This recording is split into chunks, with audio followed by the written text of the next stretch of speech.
بسم اللہ الرحمن الرحیم۔ السلام علیکم۔ میزان الحکمت کی جلد نمبر 8 کے ساتھ ایک بار پھر آپ کی خدمت میں حاضر ہیں۔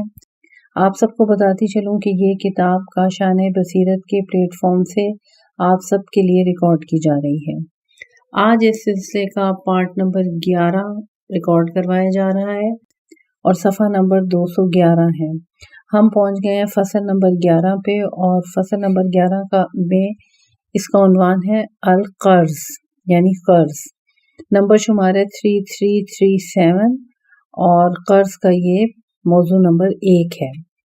دوبارہ ہیڈنگ دی گئی ہے القرض اور اردو میں لکھا ہوا ہے قرض۔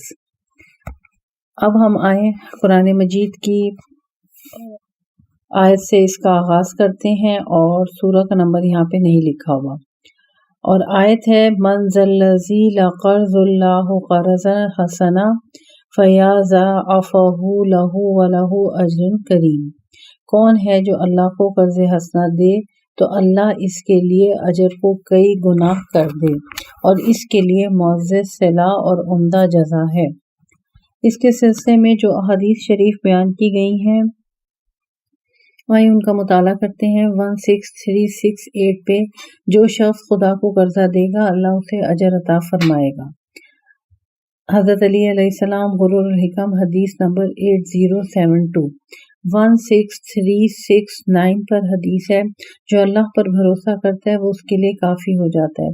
جو کوئی اس سے مانگتا ہے اسے دے دیتا ہے، جو اسے قرض دیتا ہے وہ اسے ادا فرماتا ہے، اور جو شکر کرتا ہے اسے بدلہ دیتا ہے۔ حضرت علی علیہ السلام نہج البلاغہ کا خطبہ نمبر 90۔ 16370 پہ جو حدیث ہے اس کا ترجمہ اللہ تعالیٰ کا ارشاد ہے کہ ان تنصروا اللہ، اگر تم خدا کی مدد کرو گے وہ تمہاری مدد کرے گا اور تمہیں ثابت قدم رکھے گا۔ سورہ محمد کی آیت نمبر 7 ہے۔ پھر فرمایا من ذا الذی یقرض اللہ، کون ہے جو اللہ کو قرض حسنا دے تو اللہ اس کے اجر کو دگنا کر دے گا اور اس کے لیے عمدہ جزا ہے۔ یہ سورہ حدید کی آیت نمبر 11 ہے۔ اللہ نے کسی کمزوری کی بنا پر تم سے مدد نہیں مانگی اور نہ ہی بے مائگی کی وجہ سے تم سے قرض کا سوال کیا۔ اس نے تو تم سے مدد چاہی ہے باوجود اس کے واللہ جنود السماوات، اس کے پاس سارے آسمانوں اور زمین کے لشکر ہیں اور وہ غلبہ و حکمت والا ہے۔ سورہ فتح کی آیت نمبر 7۔ اس نے تو یہ چاہا ہے لِیَبْلُوَکُمْ أَیُّکُمْ أَحْسَنُ عَمَلًا، کہ تمہیں آزمائے کہ تم میں اعمال کے لحاظ سے کون بہتر ہے۔ سورہ ملک کی آیت نمبر 2۔ حضرت علی علیہ السلام نہج البلاغہ کا خطبہ نمبر 183۔ 16317 پہ حدیث کا ترجمہ ایک شخص بہشت کی طرف گیا تو اس کے دروازے پہ لکھا ہوا تھا صدقے کا ثواب 10 گنا ہے اور قرض کا ثواب 18 گنا۔ حضرت رسول اکرم صلی اللہ علیہ وآلہ وسلم الترغیب و الترہیب جلد نمبر 2 ہے، صفحہ نمبر 40 ہے اور حدیث نمبر 3 ہے۔ 16372 پر جو حدیث ہے اس کا ترجمہ شب معراج میں نے جنت کے دروازے پہ لکھا ہوا دیکھا صدقے کا ثواب 10 گنا اور قرض کا ثواب 18 گنا ہے۔ حضرت رسول اکرم صلی اللہ علیہ وآلہ وسلم الترغیب و الترہیب جلد نمبر 2 ہے اور صفحہ نمبر 41 ہے۔ 16373 پر حدیث کا ترجمہ جنت کے دروازے پہ لکھا ہوا ہے کہ صدقہ 10 اور قرضہ 18 گنا ہے۔ امام جعفر صادق علیہ السلام من لا یعذر الفقہ جلد نمبر 2 صفحہ نمبر 58۔ 16374 پہ حدیث صدقے کا ثواب 10 گنا، قرض کا ثواب 18 گنا، دوستوں اور بھائیوں کے ساتھ بھلائی کا ثواب 20 گنا اور صلہ رحمی کا ثواب 24 گنا ہے۔ حضرت رسول اکرم صلی اللہ علیہ وآلہ وسلم مکارم الاخلاق جلد اول صفحہ نمبر 293۔